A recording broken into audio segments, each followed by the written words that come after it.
The piece of screw tonight, we take it slow. Oh my God, I just can feel the love. Drop down with the wind, so jump inside, I want you roll with us. Make the devil bite the angels.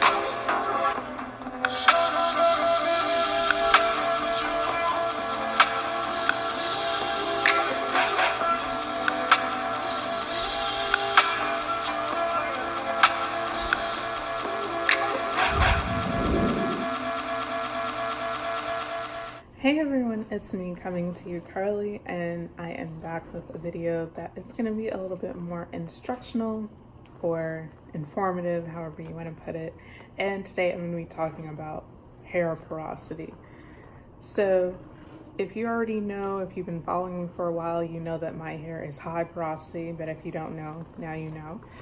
So with high porosity hair, pretty much I'm just going to be talking about my hair porosity and how that affects how I handle my hair. I'll be doing more videos in the future about different porosities and how that works for you, or the importance of all of that. But today I'm just going to go strictly into me, how it affects me. So with high porosity hair, that basically means that your hair cuticle is open. It's open almost like you know how blinds, those blinds that you can wind to put the, basically so you can look through but you don't pull it all the way up, so you can wind it to open and then wind it to close. So imagine that whole blind is your hair follicle. Basically, if your hair is high porosity, that means that those blinds are always open.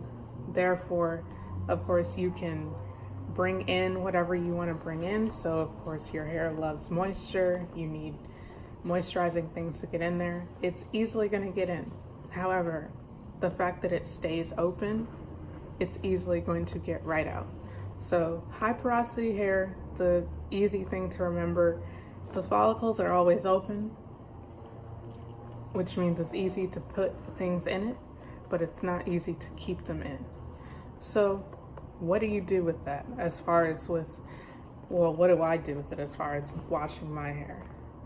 The things that I know about washing my hair is I don't have to deep condition for very long. Why? Because my hair is going to absorb it. If it's a good product, it's going to absorb it very easily. So I can deep condition for 15-20 minutes.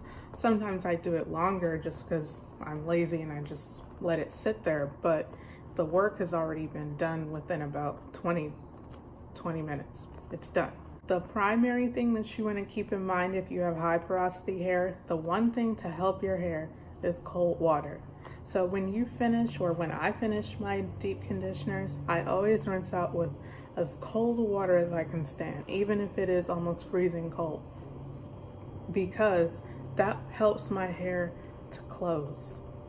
The hot water will just help it expand even more.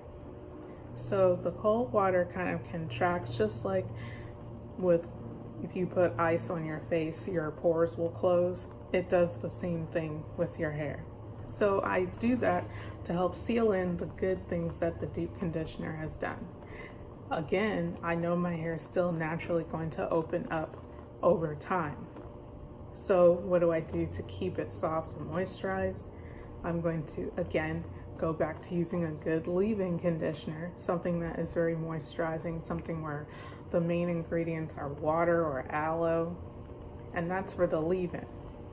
Now, the oil, for me, I don't need to use super heavy oils if I'm using a really good cream, but I don't like to use really heavy oils anyway unless I'm applying them to my scalp. I can't just use a leave-in and an oil.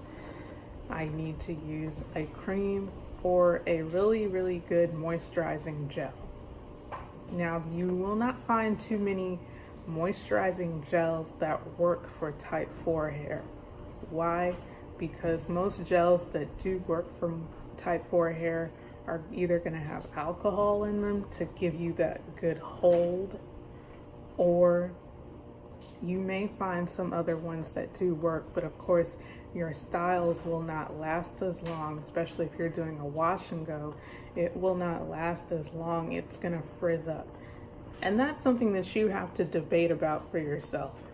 With using a moisturizing gel and or a cream, whether you're doing a wash and go, twist out, or whatever, that's how I'm keeping in that moisture. So again, LOC.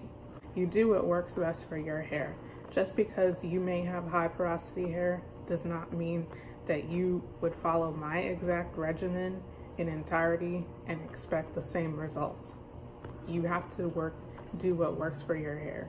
The more research that you do, the easier it will be for you, so you're not literally trying every single thing out and damaging your hair in the process. So that's a little bit about how I deal with my hair for porosity, and just a couple things that have helped me along the way. From applying those things, I can say that my styles, if I really use good products, my styles are going to last more than 5 days. Now, do not confuse that with definition. Definition may be in a whole nother direction, but I mean where my hair is moisturized and feels soft almost from day one. That's what I mean by lasting. That is all for today. We will talk about more things in the future. Sorry that this video is coming out a little late, but it is because I'm on vacation. As you can see, you probably see a different background, and that is because I am not home. I am in my second home in Puerto Rico. So if you don't see another video from me until later on in the next week, I'll still be on schedule with having a video every week, but it's just going to be a little more spaced out. So please forgive me. I should be back on my regular thing after this vacation is over. Thank you guys. I'll see you in the next one. Bye.